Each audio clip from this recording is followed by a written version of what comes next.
Primeramente, saludar a los compañeros que se vienen incorporando a la sesión y además de eso, por otro lado, datos importantes. Recuerden que la tarea número 2 ya se la subí al Tec Digital, entonces ya la tienen ahí. Y el quiz, de esta semana, que sería la segunda evaluación, ese lo van a tener a partir de mañana a mediodía y hasta el domingo a mediodía. Entonces, cualquier cosa, si tienen dudas, me pueden escribir al WhatsApp y ¿cómo es? Me pueden escribir al WhatsApp, no con la pregunta, sino, ¿verdad? Para no soplarle a los demás, sino más que todo para decirme que me enviaron un correo con la duda por aquello, ¿verdad? Para poder responderles un poco más rápido. Entonces, Perdón, ah, profe, ¿la tarea está en una carpeta en el TEC Digital o está en evaluaciones? esa está en la tarea. En carpeta de tareas. Sí, si quiere, Ok, listo. Ok, gracias. quiero las muestro para que lo tengan ahí. Entonces, cuando ustedes vienen a documentos, en documentos, ok, en tareas, aquí es donde yo les estoy subiendo las diferentes tareas que vamos a hacer. Esa sería la tarea. Esta primera era el capítulo 21, 22 y 23. Esta, si no me equivoco, es del 24, 25 y 26. Ok, entonces del capítulo 24, ahí vienen dos capacitores. Capítulo 25, un circuito y una cuestión para calcular resistencias. Y del capítulo 26 vienen dos en los cuales pueden aplicar leyes de Kirchhoff o los temas que van evaluados ahí. Ok, listo. Gracias, profe. Ok, entonces son 6 problemitas, de los cuales ustedes los van este, la idea de esos problemas es, igual que en la primera, no importa tanto la solución a la que llegan, sino al, ¿cómo es? Sino la forma en que explican el problema, ¿verdad? Explican la resolución. Sebastián, Profe, de estas tareas aproximadamente, ¿cuántas son en el semestre? vamos a ver, ahorita no recuerdo el dato exacto, pero eran como 5 o 6. Ah, ok. Ya le digo cuántas son en realidad.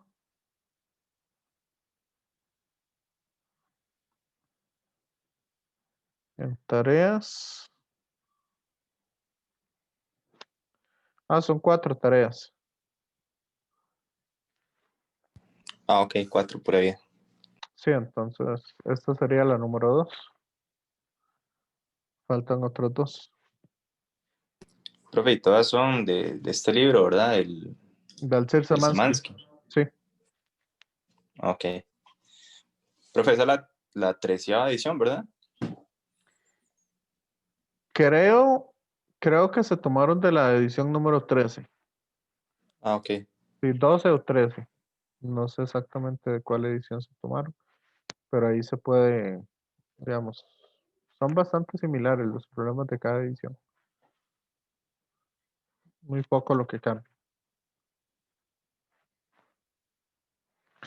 Ajá. ¿Alguien más? Compañeros, compañeras.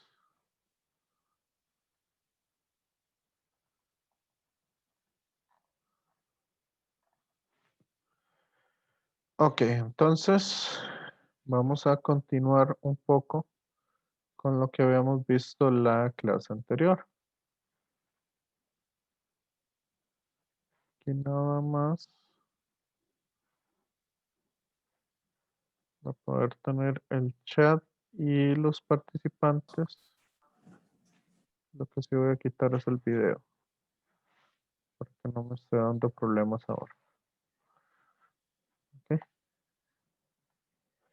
Entonces, la clase pasada habíamos visto la ley de Ohm. Habíamos explicado lo que era la resistividad, la corriente eléctrica y la resistencia. De dónde era que salía y esas cosas. Yo les dije que la clase de hoy íbamos a empezar resolviendo este problema. No sé si se acuerdan, compañeros.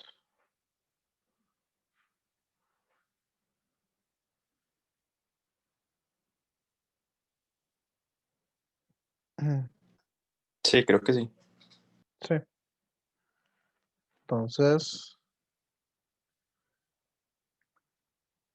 vamos a ver cómo trabajamos este problema. Ok, si quieren, trabajémoslo de diferentes maneras para ver si si comprenden un poco mejor esta parte de las resistencias y cómo podríamos trabajarlo. Ok, nos dicen calcular la resistencia de ese cilindro hueco. Profe, una pregunta. Sí, ¿Estos problemas de la presentación que usted pone son igual del libro o no? sí, son del libro la mayoría. ¿Y es como qué número es eso? Es que lo tengo aquí, pero quería buscarlo. Busque la figura 2511. Ok, Más fácil ubicarlo ahí, sí. Ok, gracias. porque sí, no me acuerdo exactamente cuál era.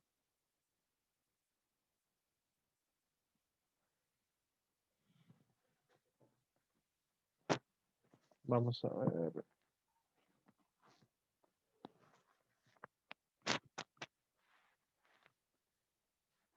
Creo que es de los ejercicios resueltos que vienen ahí.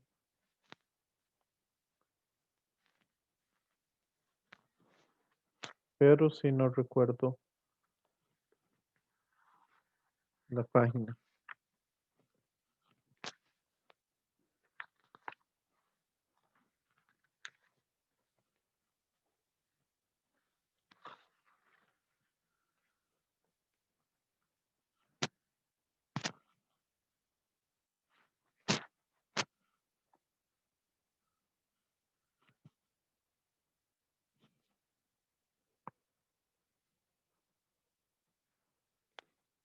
Ok.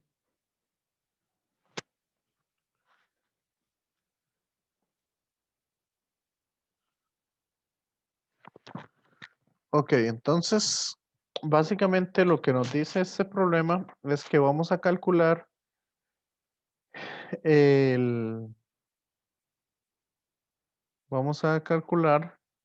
la resistencia que tiene. Que en este caso,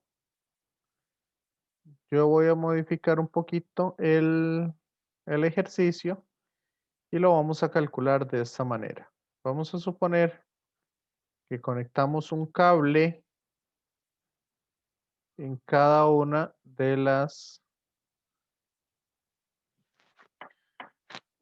orillas de este cilindro. ¿Ok? Entonces vamos a calcular la resistencia ahí. ¿Me siguen? Compañeros, compañeras. Sí, Sí. Entonces, nosotros podemos decir que la resistencia era la resistividad del material multiplicado por la longitud dividido entre el área que ésta tenga. ¿Cierto? Entre el área transversal.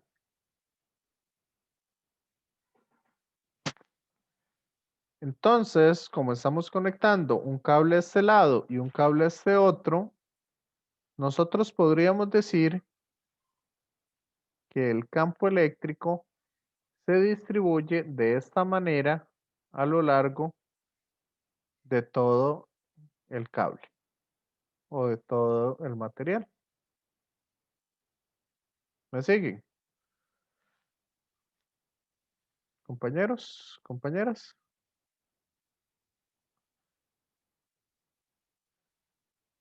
Por lo tanto, el área transversal sería hacerle un hueco acá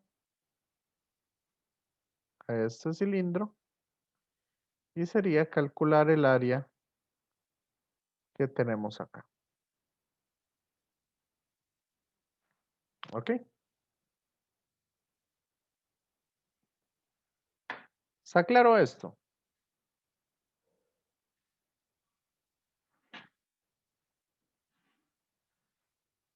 Entonces, en este caso, la resistencia sería Rho por L entre pi multiplicado por el radio externo al cuadrado menos el radio interno al cuadrado.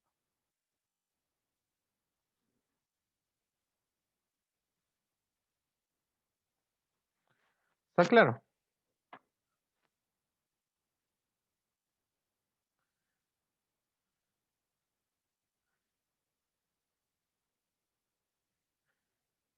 Ahí para el compañero que me preguntó, ¿encontró el ejercicio?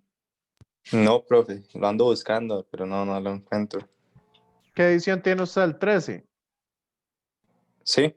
Ah, yo creo que ese yo lo saqué de la edición 12, Ah, ok. si no me equivoco. Ujú. Porque era el que tenía más bonito para poder utilizar. Ah, ok. Ok, entonces esta es la resistencia que que va a tener todo el cilindro. Está sencillo, ¿verdad? Ahora, nosotros lo vamos a conectar de esta manera. Nosotros le vamos a conectar un cable aquí y le vamos a conectar otro cable dentro del cilindro. ¿Me siguen?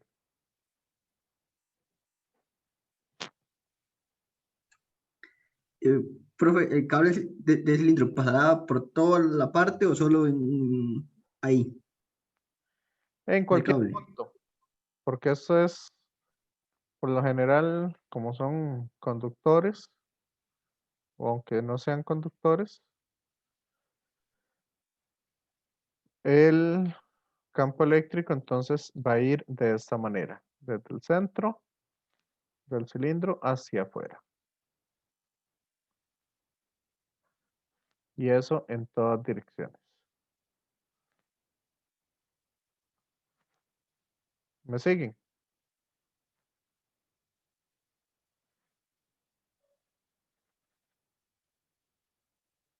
Compañeros, compañeras. Sí, profe. Entonces J va a ir de esa manera. Y el campo eléctrico también. Acuérdense que J y el campo eléctrico son paralelos.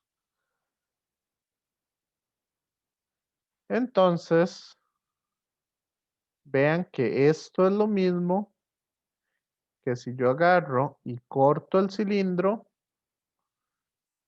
yo lo que voy a tener entonces sería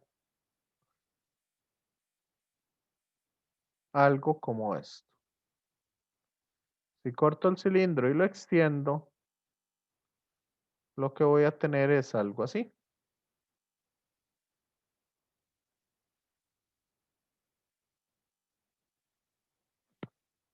¿Me siguen?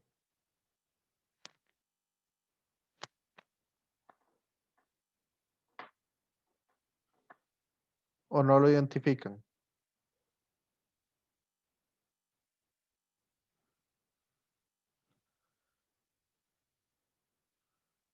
Compañeros, compañeras. Yo no entendí muy bien el dibujo. Ok. Hagámoslo un poco más grande.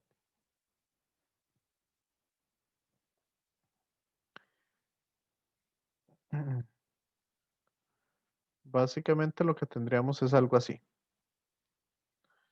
Entonces, donde este corte de acá está pegado con este de acá, formando el cilindro.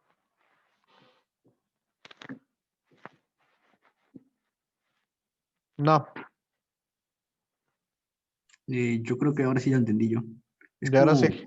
cortarlo simplemente en un ladito nada más y Sí, abrirlo. cortarlo y abrirlo.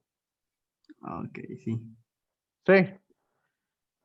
Es como para entender mejor el problema que estamos realizando. ¿Ok? Por eso lo estoy pegando un cable en la parte interna del cilindro y el otro cable en la parte externa. Nada más que este coso está así, ¿verdad? De toda la longitud del cilindro.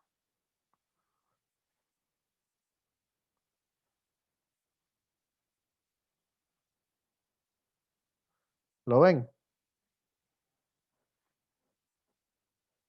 Compañeros, compañeras.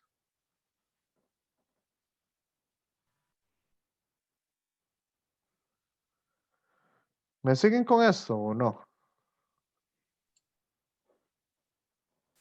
Ya, con ese último dibujo creo que me perdí, pero con el previo sí ya había entendido.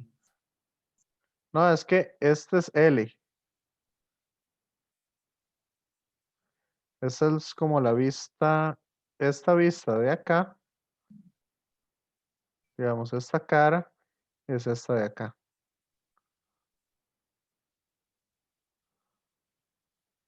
¿La ven?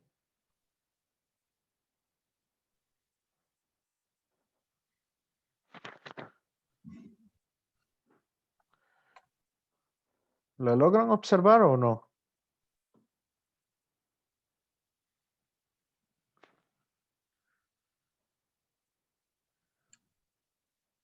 Yo ya lo observé más o menos bien, profe. Y ahora sí. ¿Y el resto? Yo no, profe. Pero sí se ve.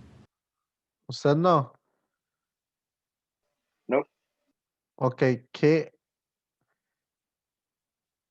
básicamente como les digo, lo que queremos es conectar un cable dentro del cilindro y conectar un cable fuera del cilindro.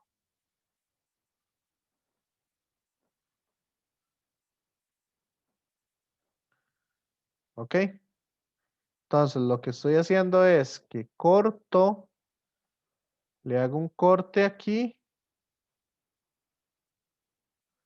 a este cilindro.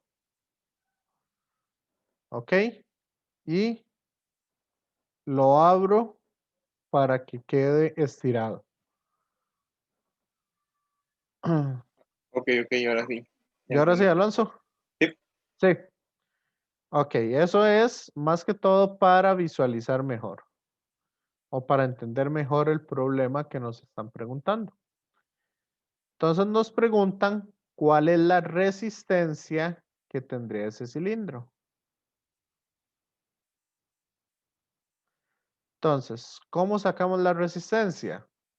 Vean que la resistencia es la resistividad por una longitud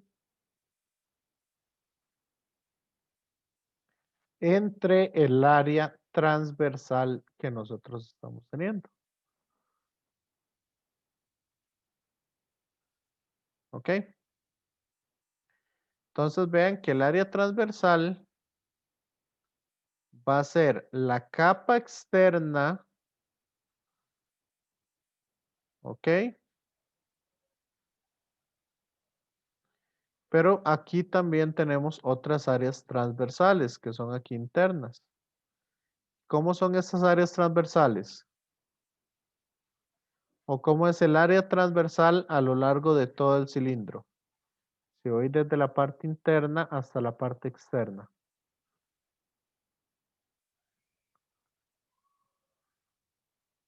Todas miden lo mismo. ¿O cuánto miden esas partes transversales?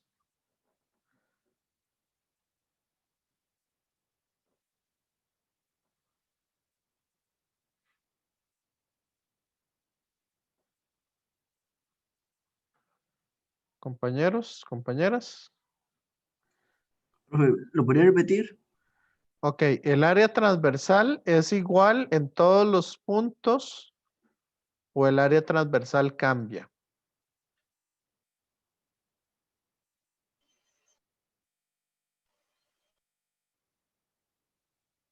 Conforme yo me voy alejando. Digamos, esta es la primer placa. Yo Esta es pienso la- que sí cambiaría, profe. Entonces vean que el área transversal, conforme más me voy acercando a la orilla, el área transversal va a ser cada vez mayor.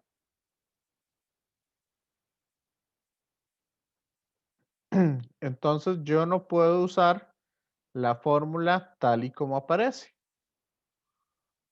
¿Me siguen?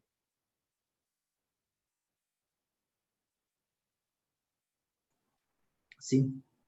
Entonces aquí voy a decir, voy a separarlo en diferentes longitudes en las cuales tenga un área en específico. Y la resistencia total va a ser la suma de todas esas resistencias. Entonces, ¿cuánto? Vea que la longitud en este caso va a ser el grosor que mide este diferencial de cilindro que tengo acá. Entonces, la longitud sería un d de r. ¿Me siguen? Profe, Sí. a mí lo que me cuesta un poco, digamos que determinar o definir sería como el área transversal, porque no sé cómo saber cuál es, digamos. Ok. Voy a explicárselo con otra figura un poquito más simple. ¿Ok? Entonces supongamos no un cuadrado, sino un prisma. Ya, no un cubo, sino un prisma.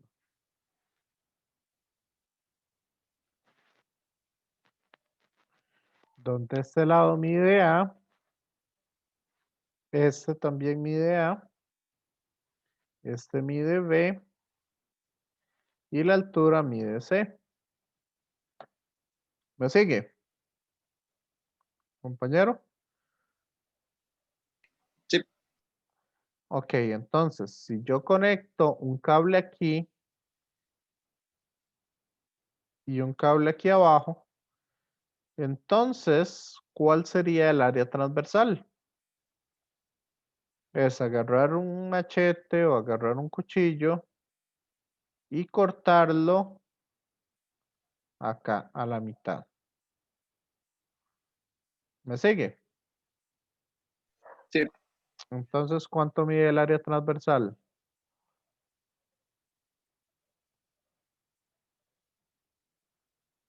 El área transversal sería A por B.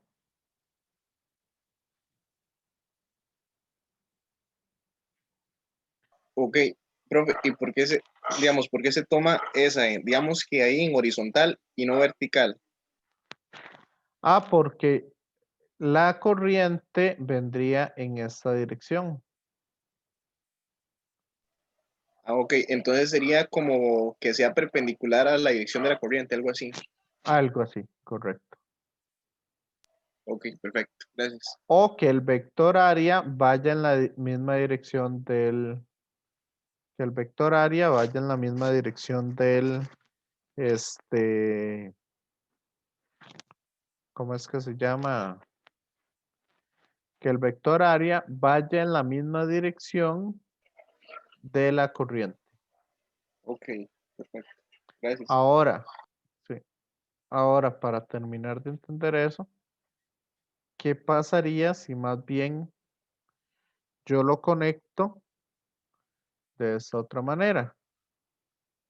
Yo lo estoy conectando aquí y lo estoy conectando en esta otra cara. ¿Cuál sería el área transversal? Como un corte vertical. Correcto. El área transversal sería esta. Entonces, ¿cuál sería el valor del área transversal?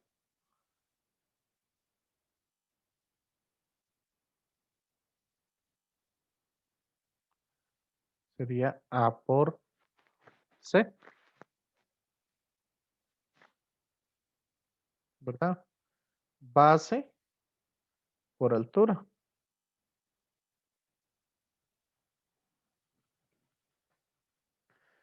Y ahora sí entendió bien. ¿Cuál es el área transversal? ¿O este concepto de área transversal? Sí, sí, sí, Sí. ahora sí. En este ejemplo del cilindro que estamos haciendo, ¿cuál sería el área transversal?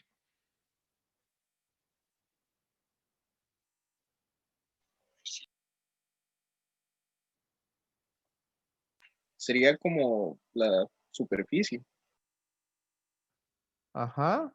Entonces sería toda esta área que se pinta en morado. Sí, ¿Y cuál es el área de eso que se pinta en morado?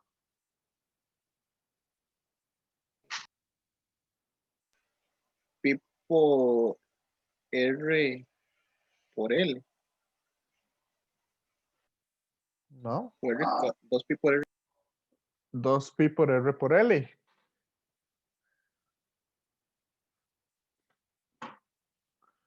Porque aquí la base, esta longitud, esto mide L, de aquí a aquí. Pero estos pedazos de aquí a aquí van a medir lo que mide esta circunferencia. Entonces esto mide 2pi por R. Esa sería el área transversal.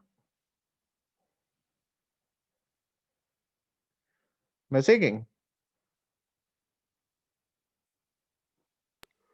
Yo sí que. Por eso lo dibujé como una cuña. Entonces el área transversal mide 2pi por R por L.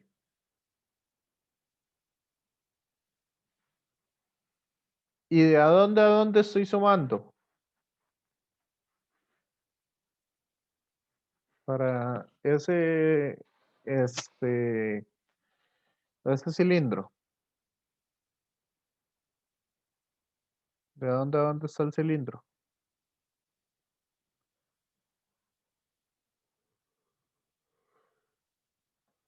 Compañeros.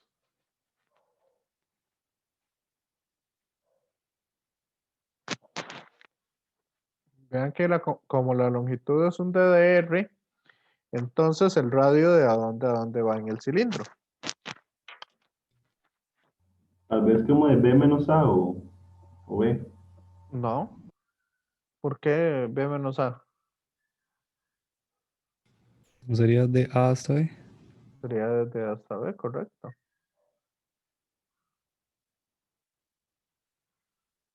Eso sería entonces los límites de ese cilindro.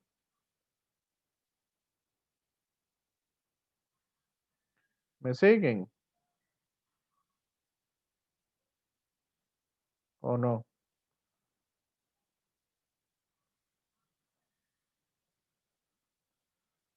Compañeros, compañeras.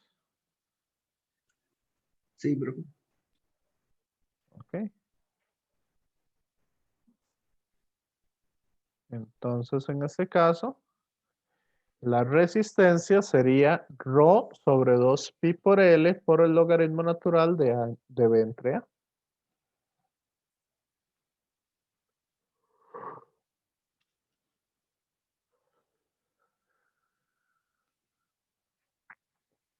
¿Cómo lo ven en el ejercicio?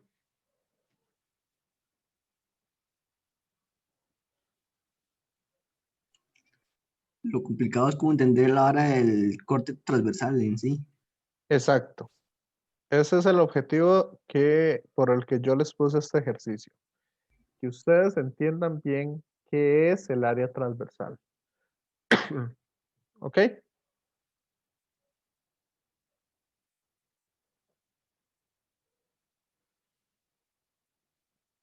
esté bien claro el área transversal. ¿Qué es realmente?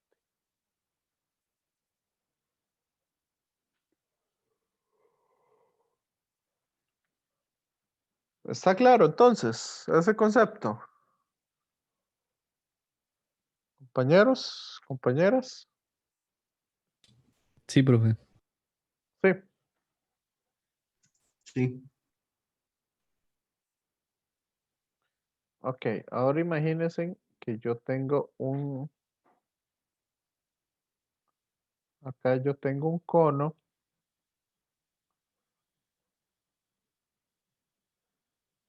y conecto entonces los cables a los lados de ese cono.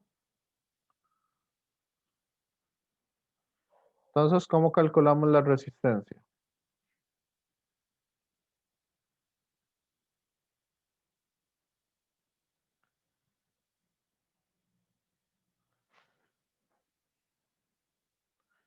Esto vamos a decir que el cono mide B y tiene una longitud L o una altura L. Entonces, ¿cuál sería la resistencia?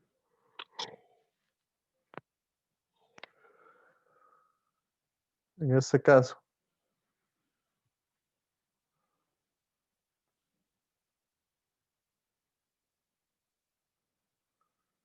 Compañeros, compañeras, ¿qué podemos hacer ahí?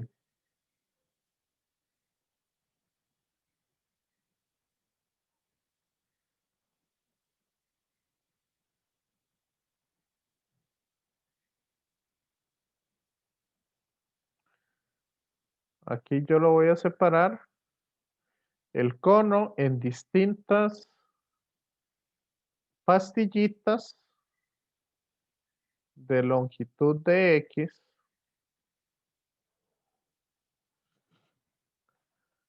¿Ok? ¿Me siguen o no? Sí.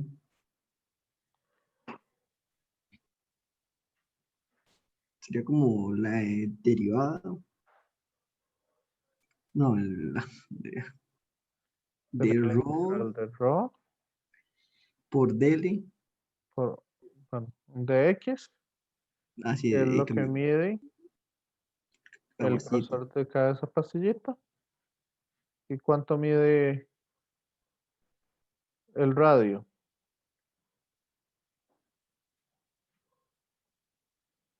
Entre pi, Por r de la x o a la, L, no, la por r al x, la cuadrado. l.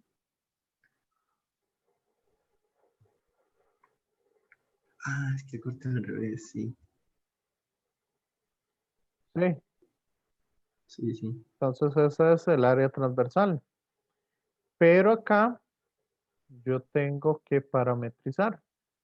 O sea, cuando X es igual a 0, el radio es B. Y cuando X es igual a L, entonces el radio es 0.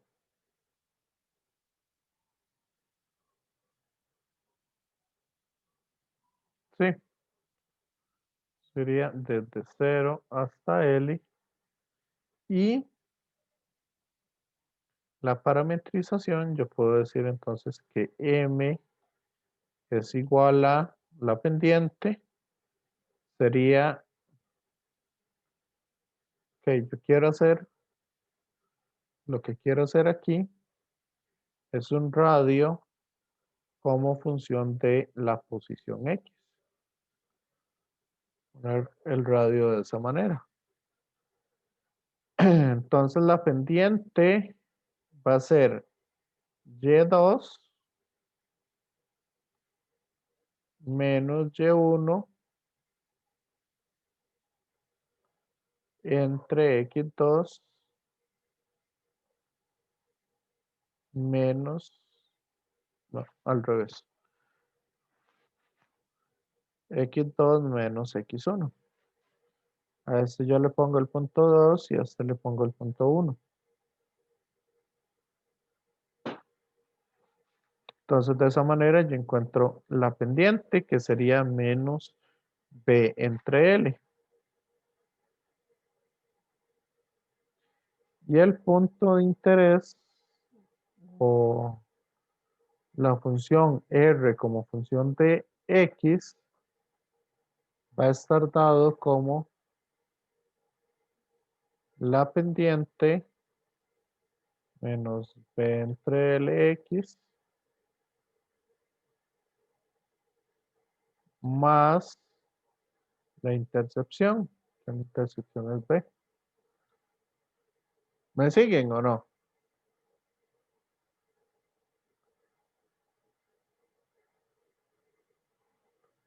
Por lo tanto, ese radio va a ser menos B entre L por X más B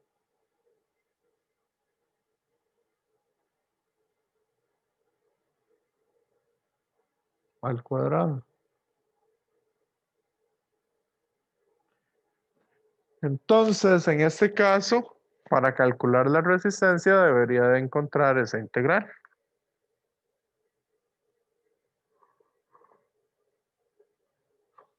¿Me siguen con esto o no?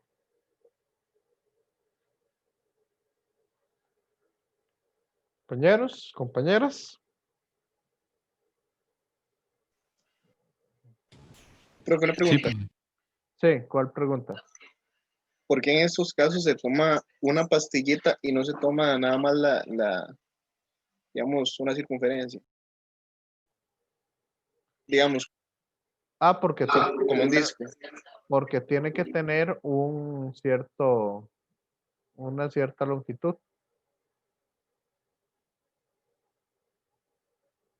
Ya tiene que tener un ancho.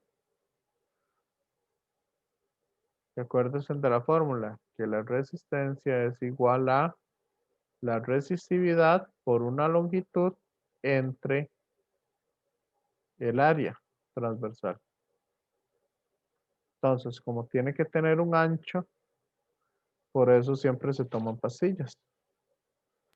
Ok, perfecto. Gracias. Sí. ¿Alguien más? Compañeros, compañeros.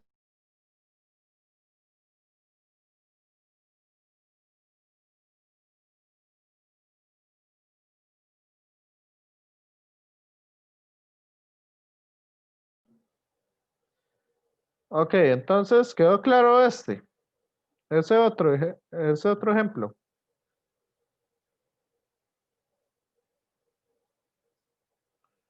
¿O no?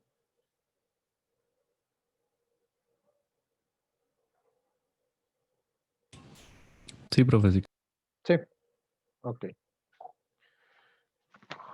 Bueno, vamos a ver ahora qué es una fuerza electromotriz. Entonces,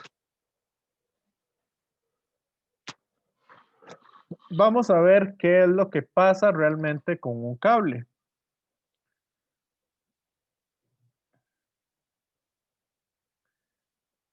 En un inicio yo tengo un cable conectado. ¿Ok?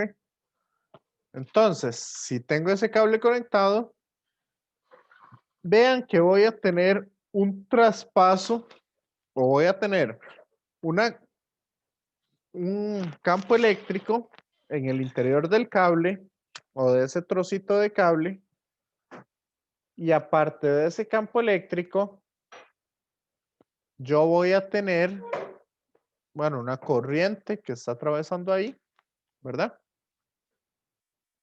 Y una densidad de corriente.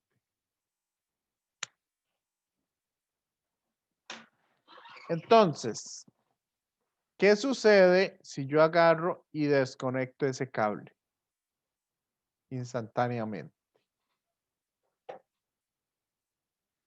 Compañeros.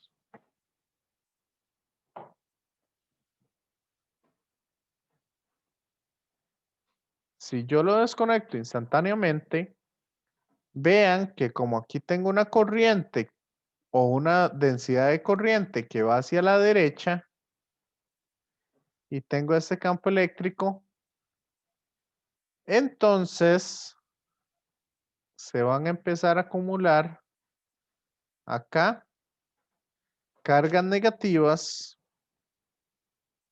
porque la corriente se me está llevando las cargas positivas al otro extremo. Entonces voy a tener cargas negativas y cargas positivas. ¿Me siguen? Compañeros, compañeras. Sí, Sí, profe. sí, profe. Entonces, cuando se empiezan a acumular esas cargas, entonces van a generar un campo eléctrico que va a ser opuesto a esas cargas. Conforme más cargas se vayan acumulando, ese campo eléctrico 2 va a ser cada vez mayor. Hasta que llegue el momento que el campo eléctrico externo y el campo eléctrico producido por esas cargas llegue a ser exactamente el mismo.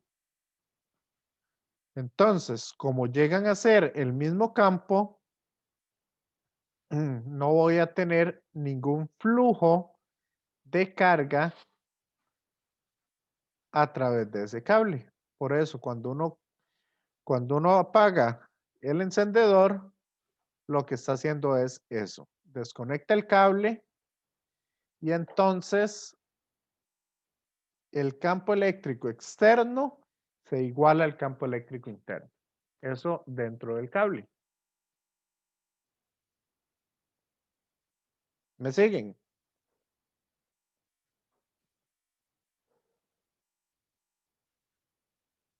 Compañeros, compañeras.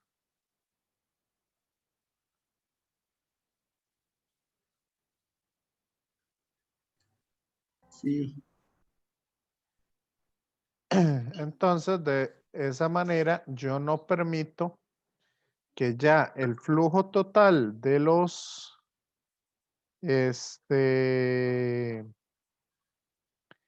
flujo total dentro del cable, como llega a ser 0, entonces básicamente las cargas se están distribuyendo ahí.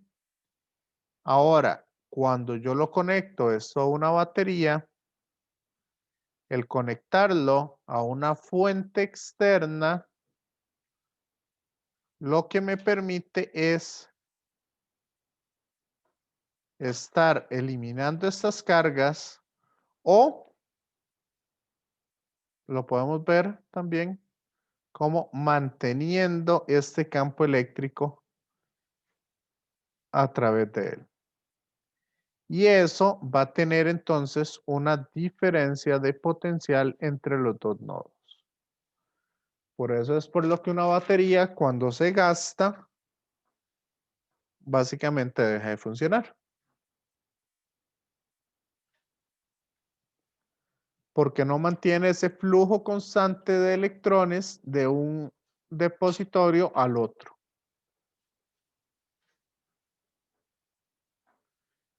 ¿Me siguen?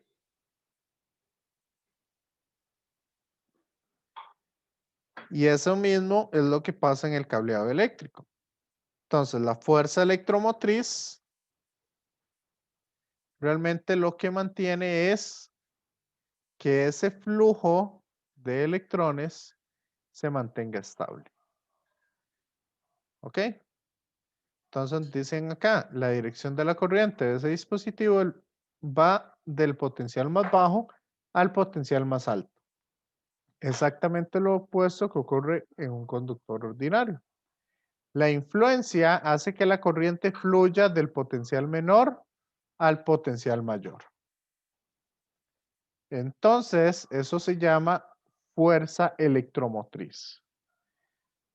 En realidad no es una fuerza, la FEM, sino es una cantidad de energía por unidad de carga, al igual que un potencial eléctrico. Por eso las unidades de esas fuentes externas son los voltios o el volt. ¿Quedó claro lo que es la fuerza electromotriz?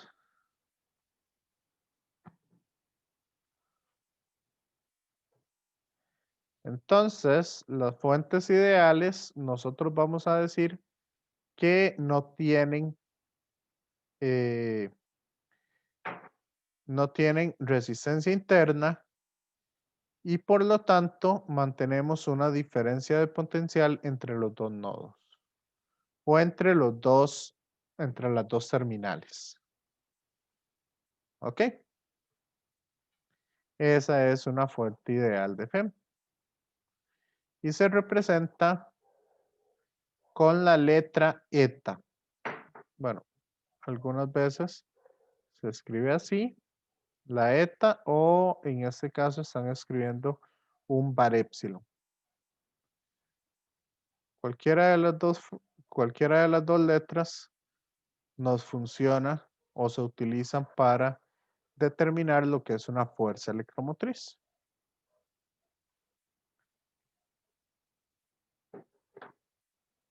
Entonces, si el cable tiene una resistencia dada, la fuerza electromotriz que atraviesa el cable va a ser igual a la corriente por la resistencia que estaría entregando.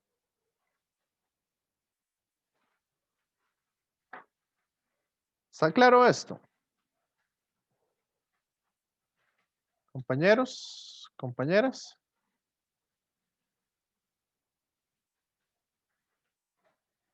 Este último que mencionó, profe, casi no lo entendí. ¿Qué? Eso ahí donde marcó este dibujo, no sé, marcó algo y creo que me No, perdí. que aquí tengo que este cable como tal va a tener una resistencia dada. Entonces, la fuerza electromotriz que estaríamos generando en ese cable va a ser igual a la corriente por la resistencia que tiene ese cable.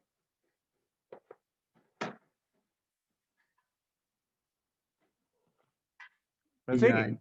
ya ahora sí entendí. Sí, ya ahora sí entendí. Ujú. Entonces, básicamente esa es la función de la fuerza electromotriz. Mantener los flujos, mantener un flujo constante ahí. Ahora, ¿qué unidades vamos a utilizar acá? ¿O qué símbolos vamos a tener por acá? ¿Qué simbología vamos a estar manteniendo ahí?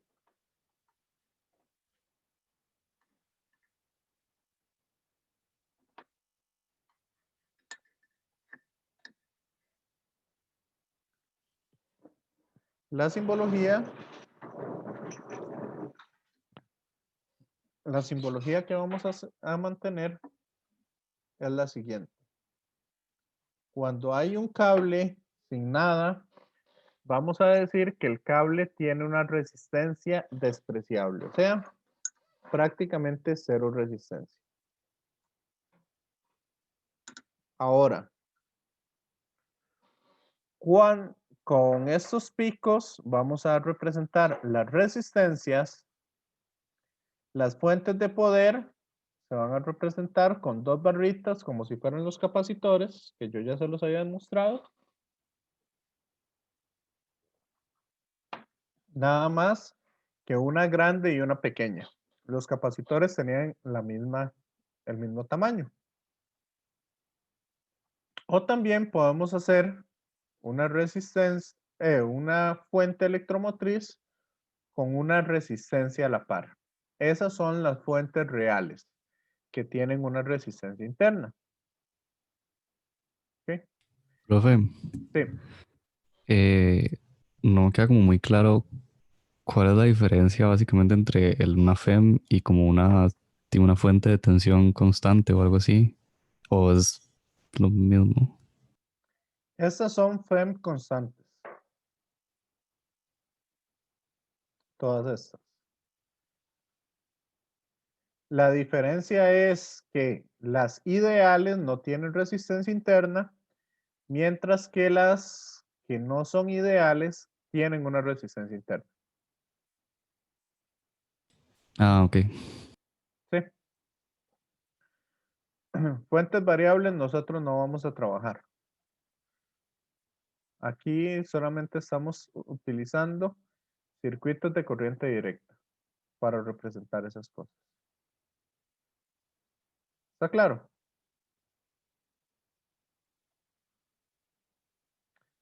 El voltímetro y el amperímetro simplemente se representan con una caja o con un círculo, con una V o con una A para indicar que es un voltímetro o un amperímetro. Una cosa es para medir voltaje o resistencia.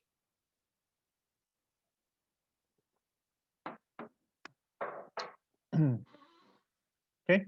Aquí hay algo importante con esos voltímetros y esos amperímetros. Voy a adelantarme un poco. El amperímetro, para que lo entiendan bien, yo tengo un circuito, aquí cualquiera.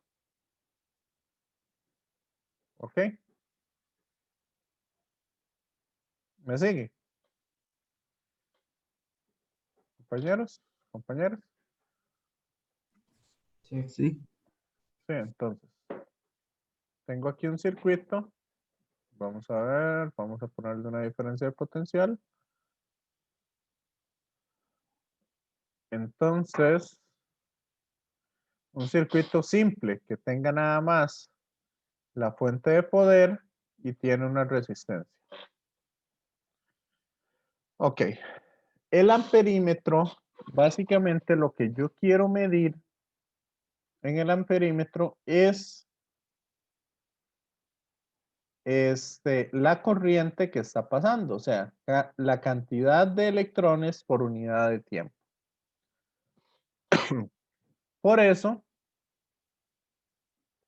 en un amperímetro,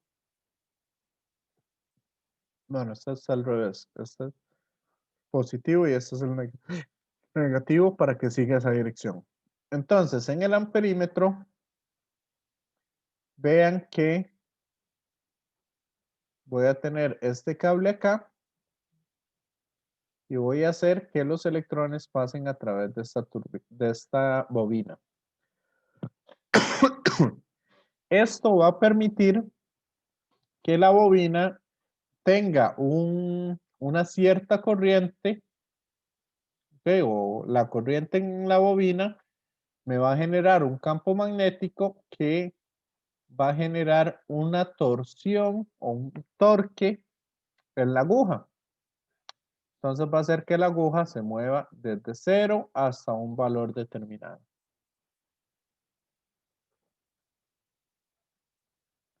Ok, ese es un poco el principio del amperímetro. Ahora, ¿qué pasa como el amperímetro está conectado en el circuito? ¿Qué queremos que tenga el amperímetro para que no afecte nuestra medición? Entonces, para que no afecte nuestra medición, la resistencia interna del amperímetro debe ser prácticamente 0 o lo más cercano a 0. ¿Ok? Porque si esta tuviera una resistencia diferente de 0, sería una resistencia que está en paralelo con mi circuito. Entonces me va a estar afectando los resultados. ¿Está claro esto? Compañeros. Sí, profe. Sí. Ok, ahora cuando yo coloco un voltímetro en un circuito, el voltímetro, lo que yo quiero medir es cuánta diferencia de potencial tengo entre estos dos puntos. Por lo tanto, para poder medir esa diferencia de potencial, yo lo que hago es colocarlo de manera externa. O sea, el voltímetro siempre se va a colocar en paralelo al circuito.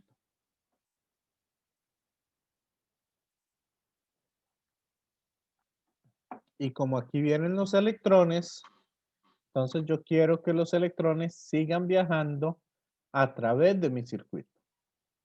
¿Ok? Por lo tanto, para evitar que los electrones suban, yo voy a tener una resistencia interna muy grande, lo más grande posible.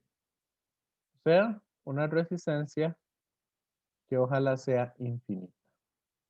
Igual el principio que tiene es el mismo. Por acá va a pasar entonces una cierta corriente, que esa corriente entonces va a ser un torque moviendo la aguja. Pero en términos generales, lo importante aquí es que la resistencia interna del voltímetro sea bastante grande para no afectar nuestro circuito. ¿Está claro? Compañeros, compañeras. ¿O hay dudas aquí?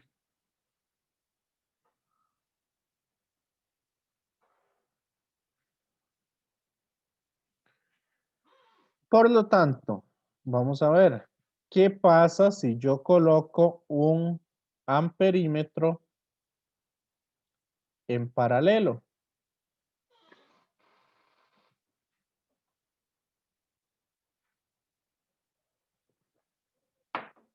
No en serie con mi circuito, sino en paralelo.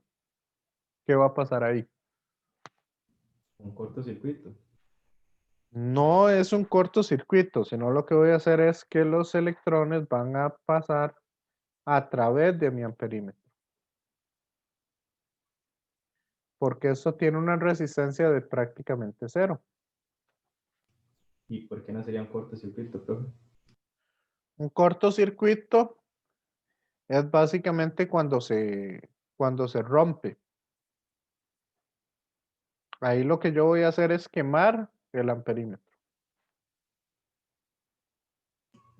Un corto no es cuando, digamos, en el circuito hay un camino que ofrece menos resistencia, entonces la electricidad agarra ese camino.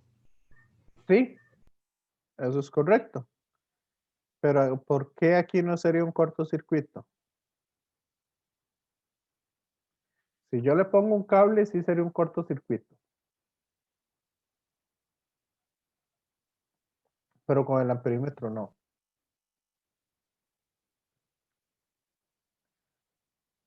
Dentro de los elementos que tiene el amperímetro, tiene siempre un fusible.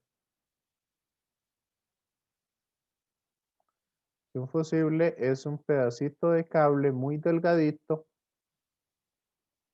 que evita que el amperímetro se queme. Entonces, como es un pedacito de cable muy delgadito, en el momento en que le empieza a llegar mucha corriente, básicamente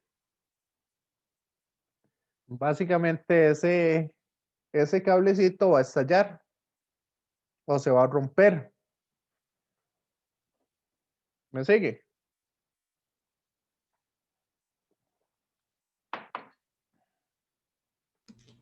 Sí, creo que sí. Entonces ya no va a permitir el paso de la corriente a través de él. Cuando se daña, básicamente queda abierto. ¿Ok? Por eso es por lo que no es un cortocircuito. ¿Quedó claro? Sí, sí. Sí. Ok, entonces básicamente así es como deberían de colocarse esas cosas.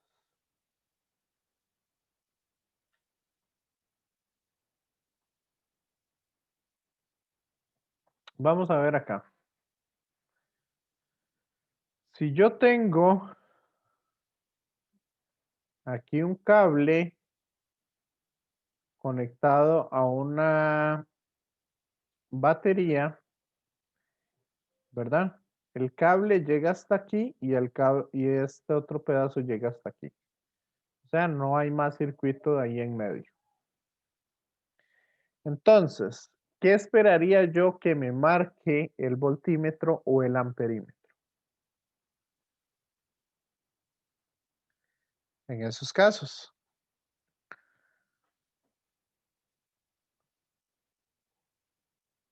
No entendí muy bien la pregunta, pero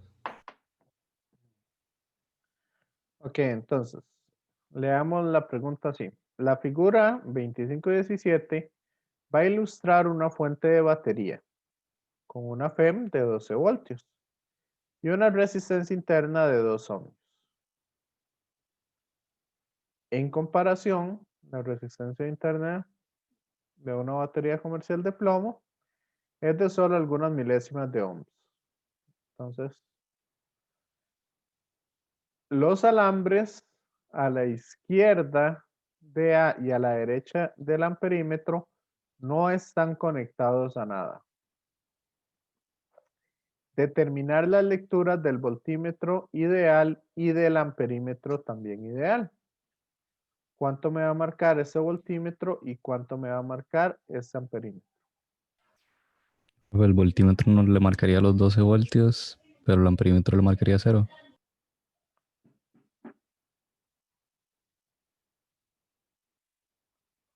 Amperímetro.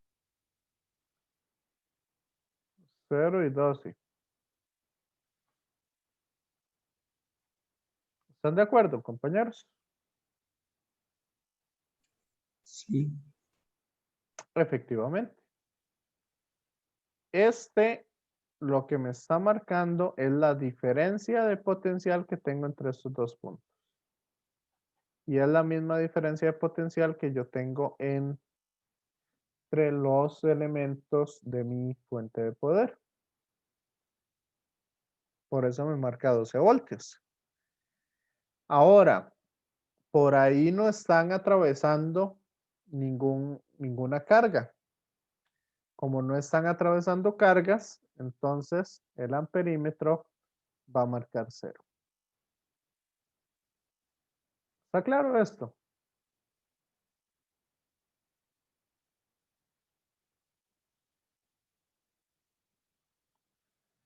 Y en este otro caso, ¿cuánto me va a marcar el voltímetro y cuánto me va a marcar el amperímetro?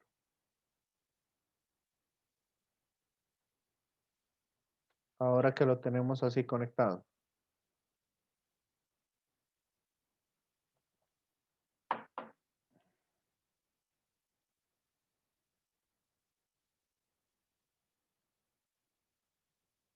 Este voltímetro me marca la diferencia de potencial entre los dos puntos.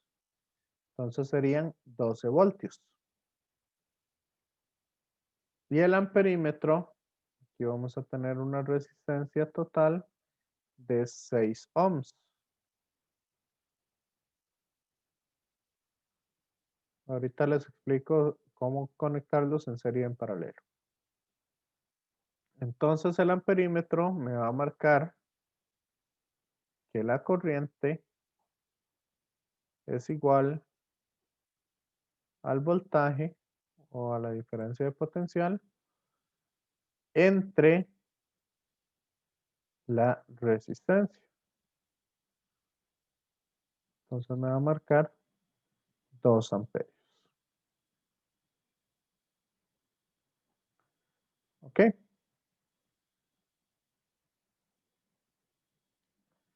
¿Estamos claros con esto? ¿O hay dudas?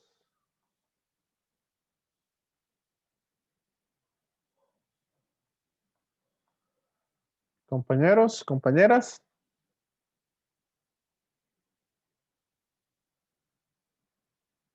¿Todo bien?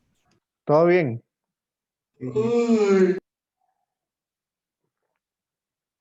Ok, vamos a definir entonces lo que es la potencia eléctrica. ¿Qué es la potencia? ¿Qué habían entendido ustedes en física 1 como potencia?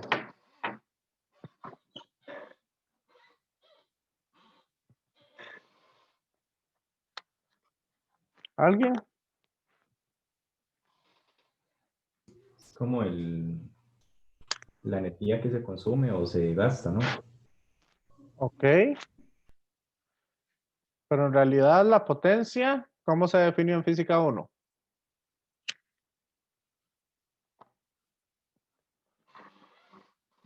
Eso sí no recuerdo yo. Como el trabajo entre una diferencia de tiempo. Trabajo por unidad de tiempo, correcto. Bueno, podríamos ponerlo así. dW sobre dT. Ok. Y el trabajo es igual a menos el cambio en la energía potencial. ¿Cierto?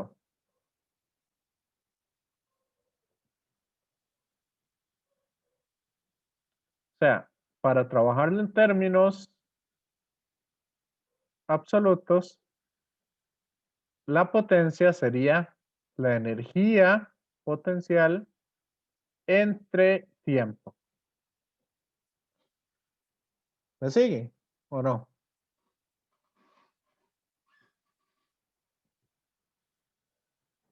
Sí, profe. Sí. Entonces, vean que esa energía potencial yo la puedo reemplazar como la carga por el potencial.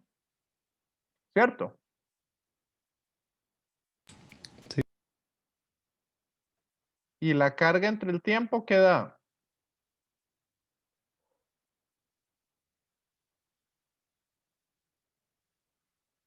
Carga entre el tiempo, ¿qué es? Corriente. Corriente. Entonces yo podría ver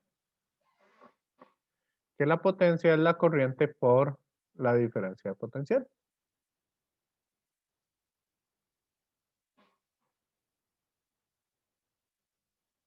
Entonces, esa es la potencia que estaría entregando al sistema una fuente de poder o una FEM, una fuerza electromotriz.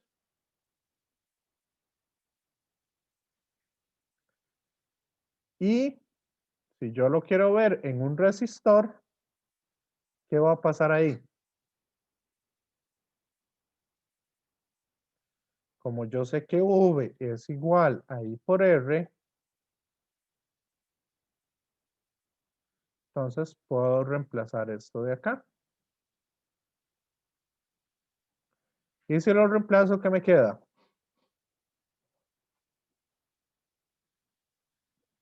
Corriente al cuadrado por la resistencia. O potencial al cuadrado entre la resistencia. Cualquiera de estas expresiones me puede servir. La que yo prefiero utilizar es I por V. Más fácil de aprenderse. ¿Estamos claros? Sí. ¿O hay dudas? Es mayor. Ok. ¿Y qué pasa con los resistores en serie y resistores en paralelo? Aquí vamos a hacer exactamente lo mismo que habíamos hecho con los capacitores. Yo los voy a reemplazar por una resistencia equivalente. ¿Ok? Entonces, si yo los quiero reemplazar por una resistencia equivalente, vamos a hacer lo siguiente. ¿Qué pasa con la corriente que viene por acá? La cantidad de electrones que entran es la misma que hay en todos los puntos. ¿Ok?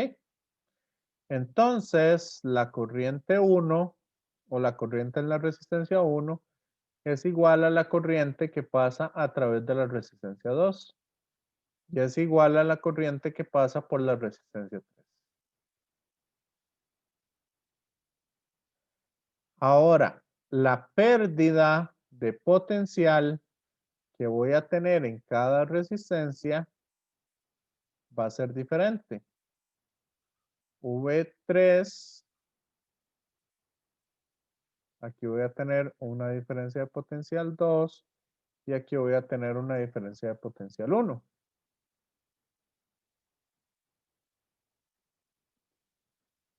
Y esto entonces va a tener una diferencia de potencial equivalente.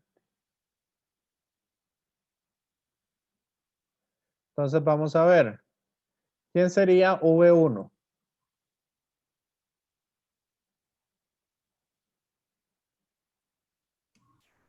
Y por R1. Bueno, sería VA menos VX. ¿Me siguen? Es la diferencia de potencial entre estos dos extremos.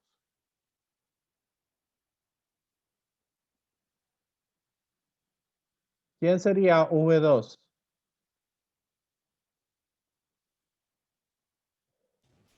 Vx menos Vy. Correcto.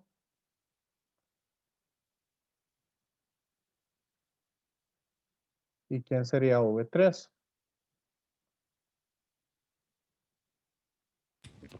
Vy menos Vb. Vy menos Vb.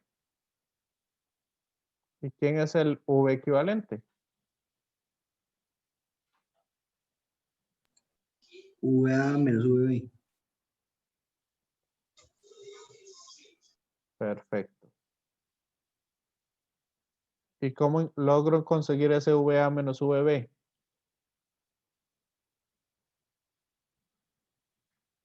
Si sumamos V1 más V2 más V3.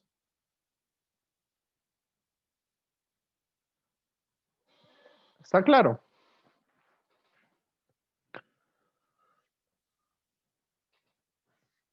Compañeros, compañeras. Sí, profe.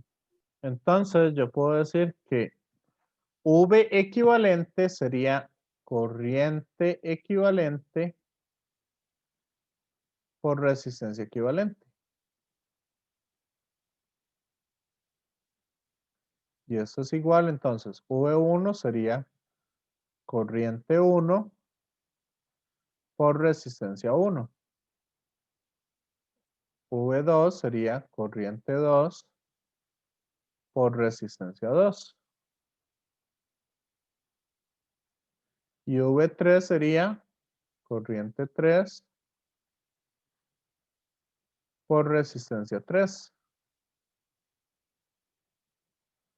¿Cierto? Pero todas las corrientes son iguales. Por lo tanto, ¿qué va a pasar ahí? Si todas las corrientes son iguales, ¿qué va a pasar ahí? Las puedo sacar a factor común y separar. Por lo tanto, cuando yo quiero encontrar una resistencia equivalente, simplemente voy a sumar las resistencias que tengamos individuales.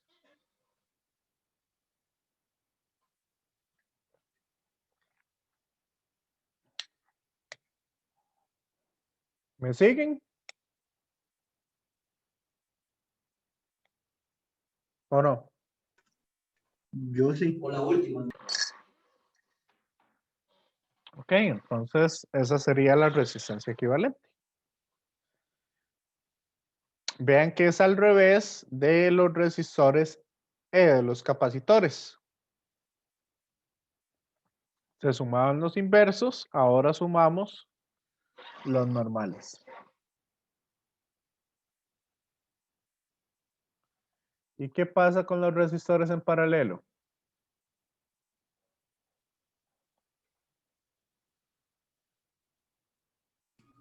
Se suman los inversos. Se suman los inversos. Ok, ahí la demostración es un poco parecida. Es hacer un ejercicio muy similar al que acabamos de hacer. La diferencia de potencial es la misma, nada más que la corriente o la cantidad de electrones se va a separar en tres electrones, en tres grupos de electrones diferentes. Por lo tanto, este va a tener una corriente 1, se va a tener una corriente 2 y este va a tener una corriente 3. ¿Ok? Y eso es un poco lo que se hace. No sé si hay dudas con esto, compañeros, compañeras.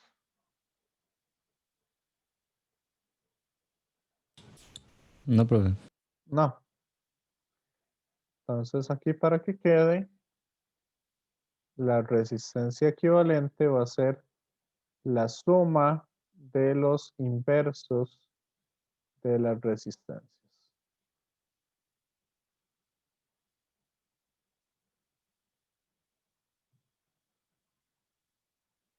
Y por lo tanto se puede trabajar con tablitas igual que como habíamos trabajado anteriormente. Si queremos saber el de cada uno de ellos.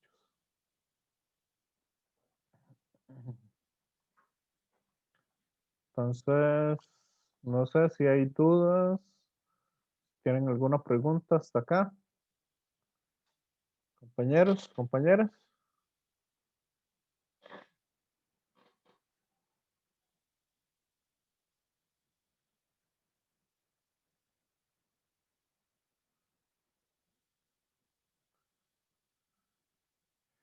¿Quieren que practiquemos un poquito de esto?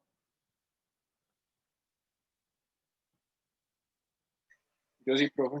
Usted sí. Sí. Ok. Si quieren, agarremos este de aquí.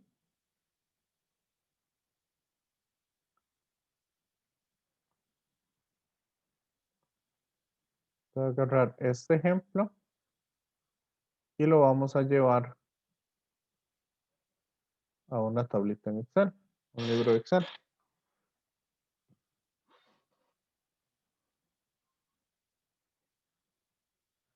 Entonces, acá vamos a poner lo que serían las resistencias. Acá vamos a poner,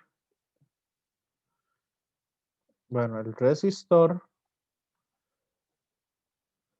Resistor va a ser el nombre que nosotros le demos o el aparato en sí. La resistencia es la cantidad o el valor de resistencia que tenga. Vamos a medir el voltaje o la diferencia de potencial. Voy a poner voltaje. Ok, espero que ningún ingeniero eléctrico o electrónico me esté viendo, ¿verdad? Que le estoy llamando voltaje. La corriente y la potencia. Tranquilo, tranquilo, profe. Ok. Se les digo porque hay algunos que sí son bastante, ¿cómo es que se llama? Minuciosos en ese sentido. Entonces vamos a decir que este es R1, este es R2, este es R3 Por acá tenemos R4. Este es R5. Y este es R6. Ok, esos son los valores que nosotros vamos a estar utilizando. Entonces, resistores vamos a tener R1, R2, hasta R6. ¿Cuánto tiene la resistencia R1? 20. ¿Qué unidades? Ohms. Ohms. Entonces,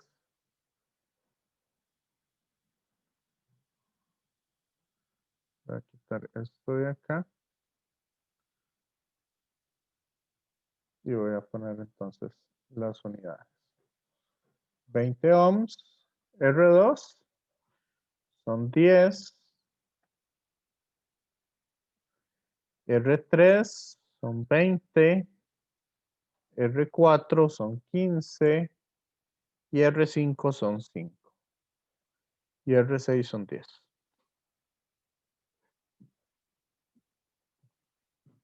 Ok. Voltaje o diferencia de potencial en voltios. Corriente lo vamos a dar en amperios. Y potencia van a ser watt. ¿Ok? Entonces, ¿cuáles logran ver ustedes ahí? Rápidamente.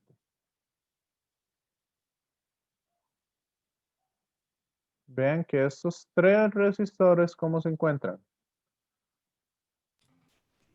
Paralelo. En paralelo.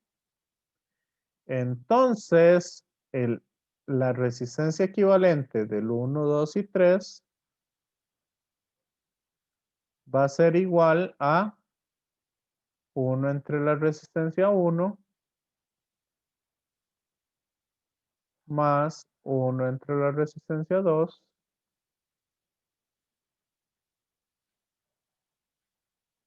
más 1 entre la resistencia 3.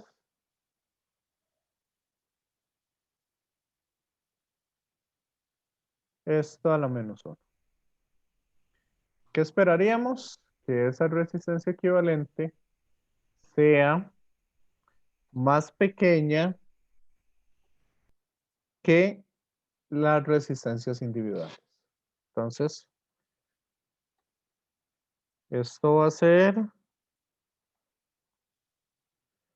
1 entre la resistencia 1 más 1 entre la resistencia 2 más 1 entre la resistencia 3.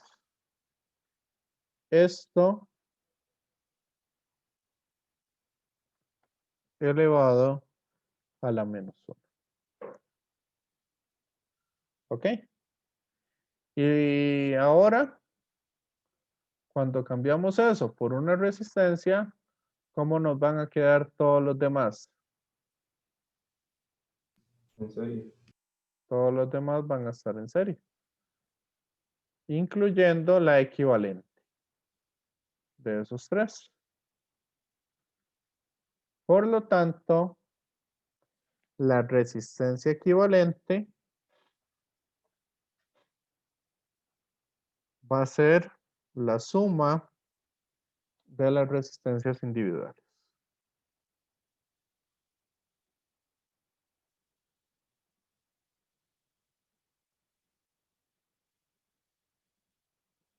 Creo que ahí ya me suman todas.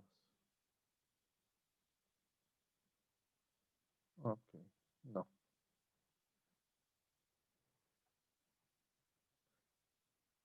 Este más resistencia 6 más resistencia 5 más resistencia 4. ¿Ok? Ahora, ¿cuál es la diferencia de potencial en todo el circuito?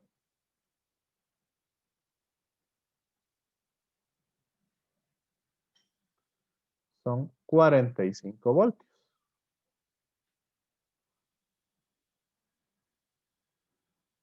¿Me siguen hasta ahí?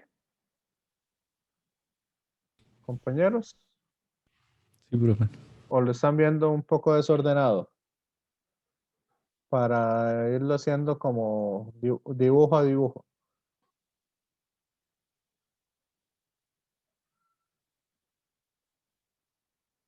Ok. Entonces voy a seguir haciéndolo de esta manera. Más que todo porque a veces dibujar con el mouse no es no es lo mejor. Entonces, a lo que estamos llegando es a este de acá, donde esta diferencia de potencial es de 45 voltios. Por lo tanto, ¿cuál es la corriente que atraviesa acá? Nosotros sabemos que la corriente, por lo que todo el mundo le llama ley de Ohm, sería corriente por resistencia es igual a la diferencia de potencial. Por lo tanto, la corriente es la diferencia de potencial entre la resistencia. Entonces, este va a ser la diferencia de potencial dividido entre la resistencia. Y esa sería la corriente equivalente en el circuito. ¿Me siguen? Sí, profe. Ok, ¿la potencia cómo se sacaba? Corriente por la tensión. Corriente por la tensión. Perfecto. Se va a hacer lo mismo para los demás. Ahora, ¿cómo calculamos o cuál es la corriente que pasa por el equivalente?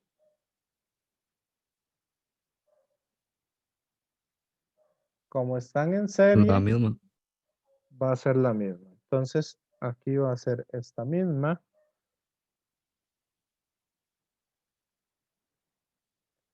En Que también es la este, misma que pasa por R4, R5 y R6.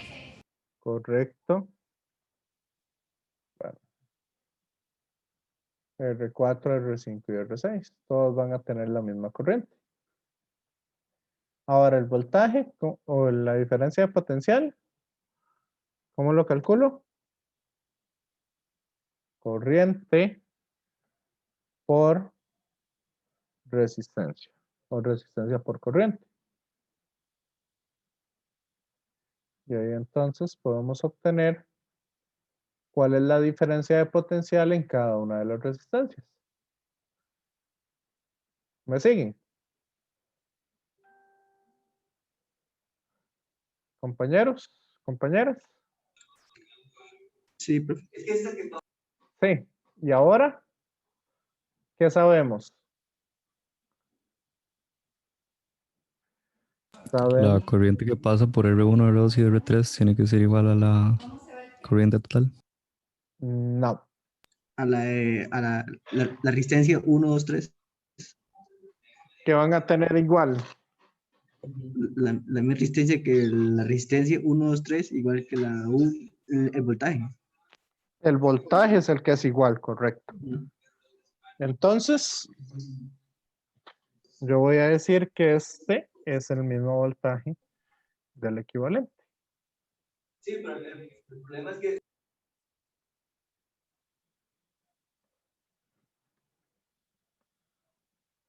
¿Ok? Esos voltajes sí son iguales. Por lo tanto, la corriente es voltaje entre resistencia.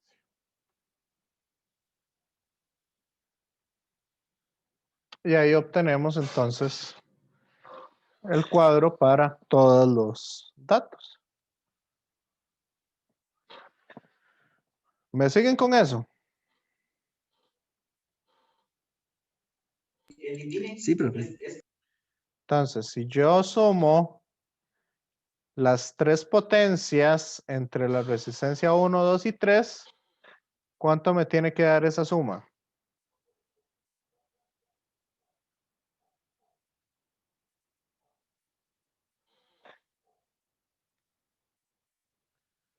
Vean que la suma de esos tres me tiene que dar lo mismo que la potencia que estaría consumiendo la resistencia equivalente. Y si sumo todas las anteriores, de la 1 a la 6, ¿qué potencia me debería de dar? Equivalente. La potencia de la equivalente. Entonces, si sumo todas, me debería de dar 57.857.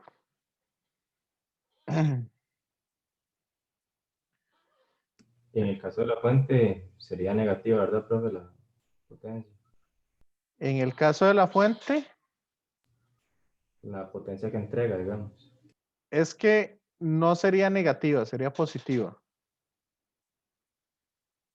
Estas potencias, esa potencia es una potencia disipada por las resistencias. Entonces, esta potencia se puede, si quieren ponerlo negativo, para decir que los negativos son disipados y lo entregado es positivo. Entonces, esa sería la potencia de la fuente entregada.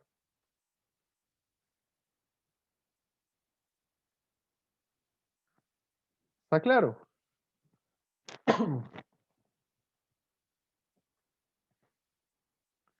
Compañeros, compañeras.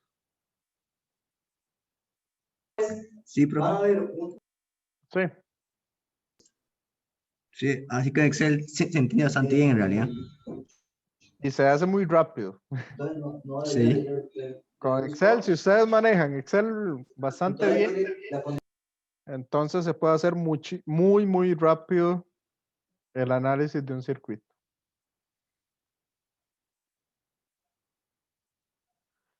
¿Ok?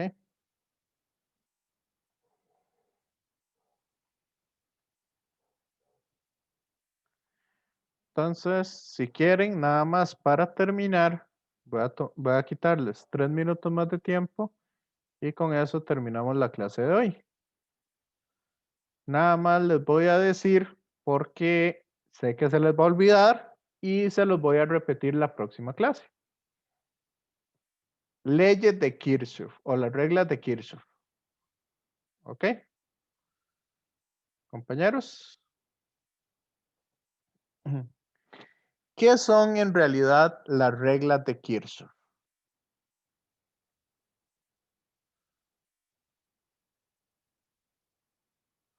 Los que ya llevaron circuitos.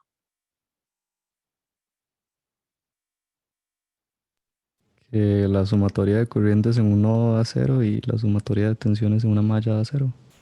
Ok, eso es la conclusión a la que llegamos. Pero, ¿qué es en realidad qué son en realidad las reglas de Kirchhoff?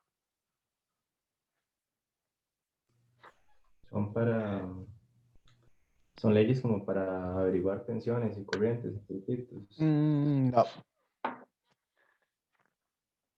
Esa es la función. Pero, ¿qué son?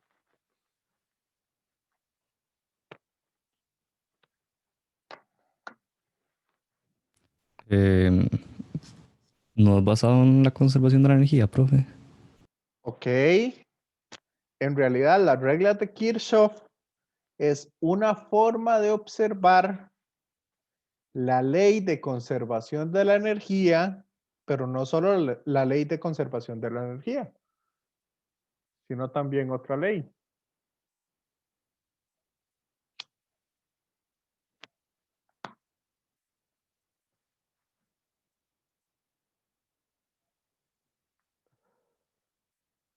Ajá, lo que entra es igual a lo que sale. Correcto. Pero ahí son dos leyes. Uno Bueno, es de la energía y de la carga sería. correcto. Ley de conservación de la carga. Esto es la primera regla de Kirchhoff. ¿Qué quiere decir eso de la ley de conservación de la carga? Vamos a llamar, ok. Primero para entender estos términos, término nodo se va a referir a un punto de unión entre tres cables diferentes. Uno que llega y dos que salen. O llegan o salen o como sea. ¿Ok? Pero esa unión entre entre tres o más cables, porque yo también puedo tener otro cable por acá, puedo tener otro cable por acá, etcétera. A esa unión de muchos cables en un mismo punto, ese empalme que hay ahí, a eso se le va a llamar un nodo. ¿Ok? Entonces, ¿qué es lo que nos dice Kirchhoff? ¿O qué es lo que nos dice la ley de conservación de la carga? Que si yo tiro una corriente por acá, o sea, la cantidad de electrones por unidad de tiempo que entran al nodo, supongamos que este también entra, ¿ok? Es igual a los que salen. Entonces a este yo le voy a llamar I1, se le voy a llamar I2 y a este le voy a llamar I3.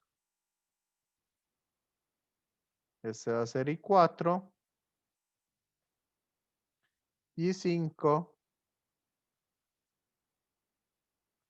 e I6. Lo que dice Kirchhoff es entonces que en este punto no se van a acumular cargas, sino que se van a repartir. Yo prefiero verla no como las que entran positivas y las que salen negativas, sino yo prefiero verlo porque eso se les va a olvidar. Yo prefiero verlo de la siguiente manera. Las que entran, ¿cuáles están entrando?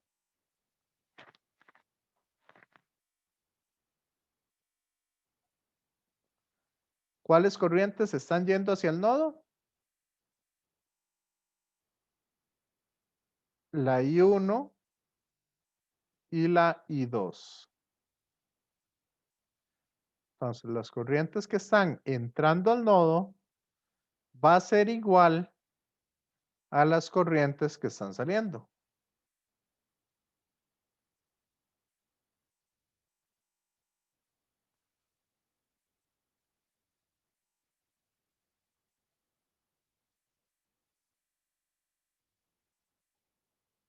¿Ok?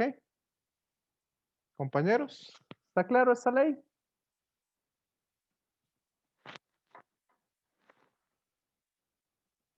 Profe, por eso es que se dice que no es correcto decir que todas entran o todas salen.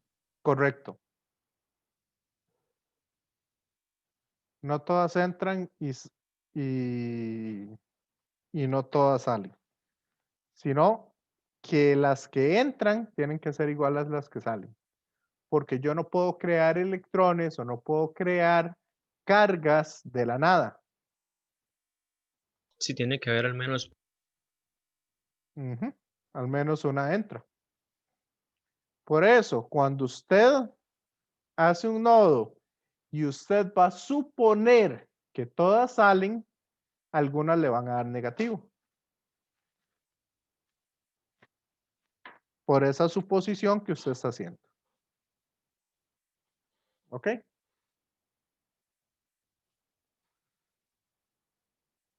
¿Está claro? Compañeros, compañeras. sí, profe.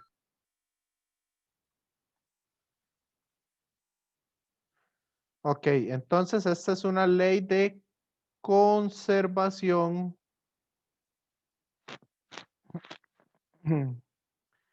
Ley de conservación de la carga. ¿Ok? Entonces, eso lo tienen que tener muy, muy, muy claro.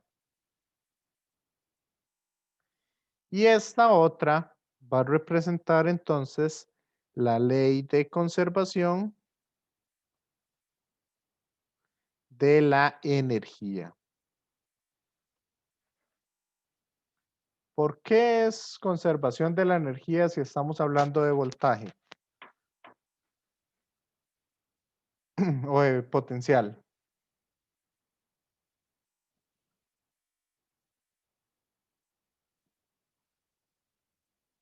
Porque si nosotros multiplicamos el potencial por la carga, esto estamos hablando entonces que son energías. Por lo tanto,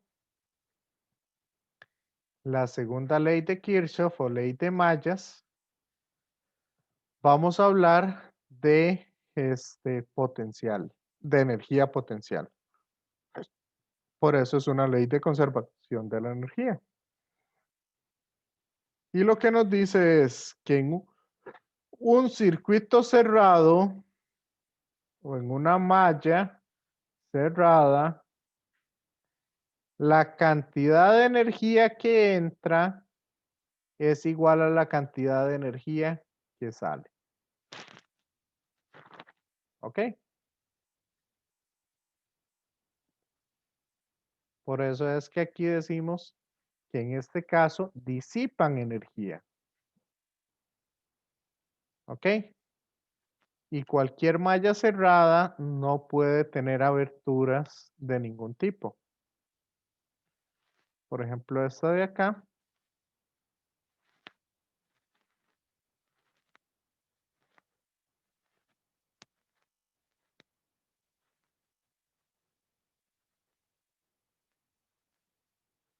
Si yo tengo esto así, vean que ya no sería una malla cerrada. Porque aquí en este punto tengo una abertura. Entonces, este no se considera parte de mi malla. ¿Ok? Yo tengo que tener algo cerrado. Totalmente. ¿Está claro eso? Compañeros, compañeras.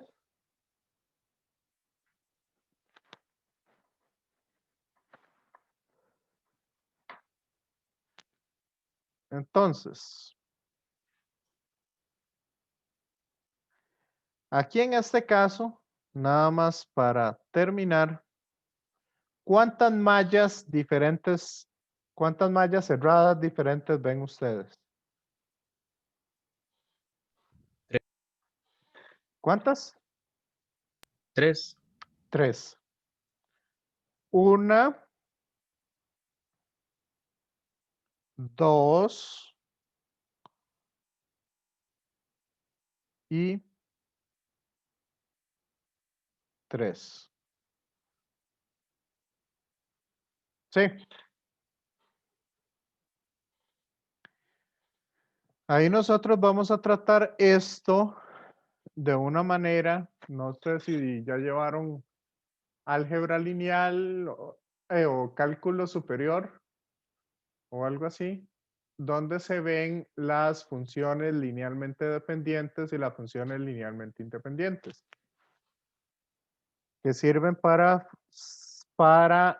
resolver un sistema de ecuaciones.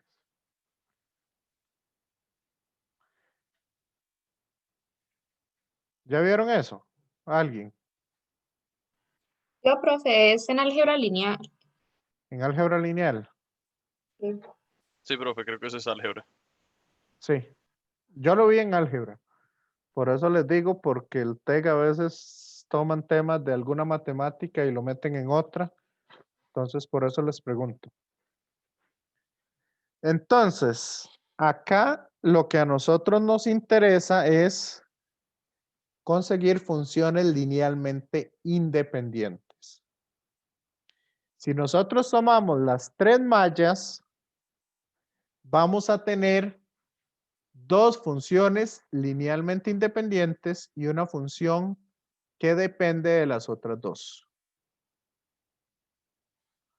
Entonces, nada más nos serviría tomar n menos 1. Bueno, nos serviría tomar menos mallas para poder formar nuestro sistema de ecuaciones.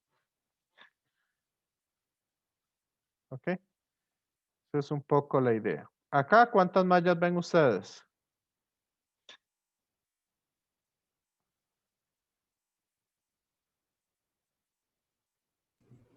Cuatro, si no me equivoco. 1, 2, 3, 4. ¿Ok? Hay 3 linealmente independientes. Pero mallas totales, esta es otra. 5. Esta es otra. 6. Creo que son 6.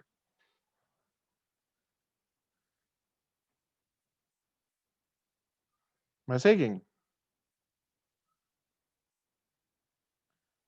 Compañeros. 7, profe, las dos de arriba no harían una malla. Ah, sí, las dos de Río. Eso se me estaba yendo. 7. Sí, son 7 mallas las que se forman. De esas 7 mallas, solamente hay 3 que son linealmente independientes. Las otras 4 son dependientes de las 3 primeras. Entonces, siempre que nosotros vamos a sacar alguna cuestión de estas, vamos a tomar solamente, ok, para saber que son linealmente independientes, tienen que agarrar un elemento diferente cada una de ellas. Si yo estoy agarrando los mismos elementos, entonces ya estoy haciendo mallas linealmente dependientes. ¿Está claro esto? ¿Podría repetir eso, profe, porfa? Ok. Si yo quiero tomar 3 mallas linealmente independientes, en cada una de ellas tengo que tomar elementos diferentes. Por ejemplo, esta es una. Aquí solo hay 3 linealmente independientes. Puedo tomar esta como 2. ¿Me siguen?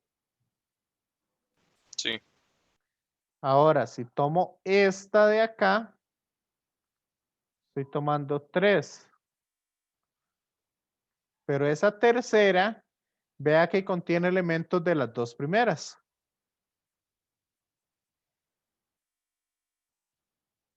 Entonces esa no me sirve. Porque tiene que ser independiente o tiene que tomar elementos que las otras 2 mallas no haya agarrado.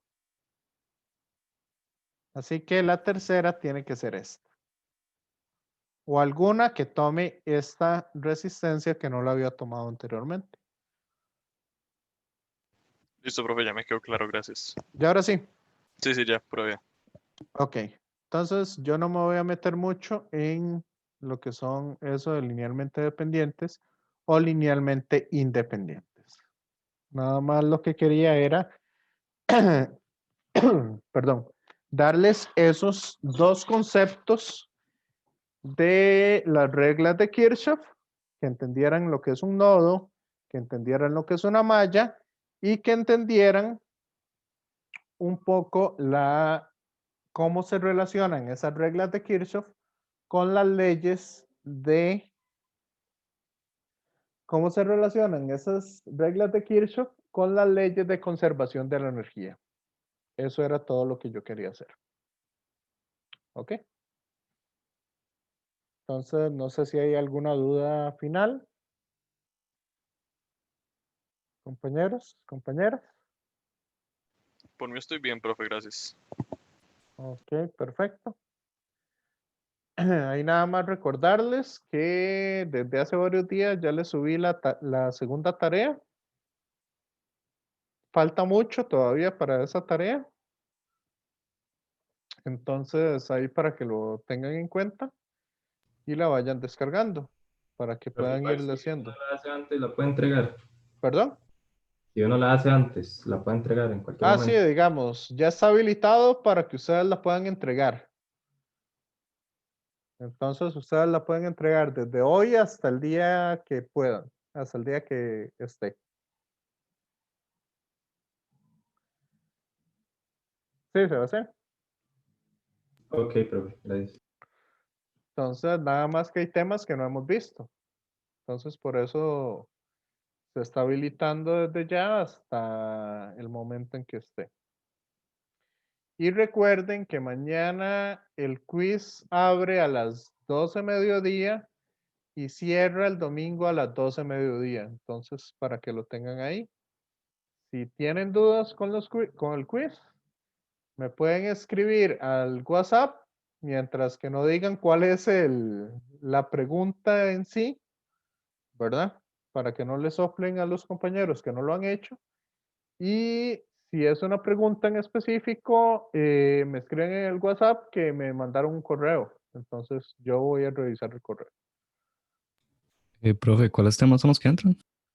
Capítulo 22 y capítulo 23, lo que es Gauss y lo que es el potencial eléctrico. Ok. Ujú. ¿Alguien más? Compañeros, compañeras.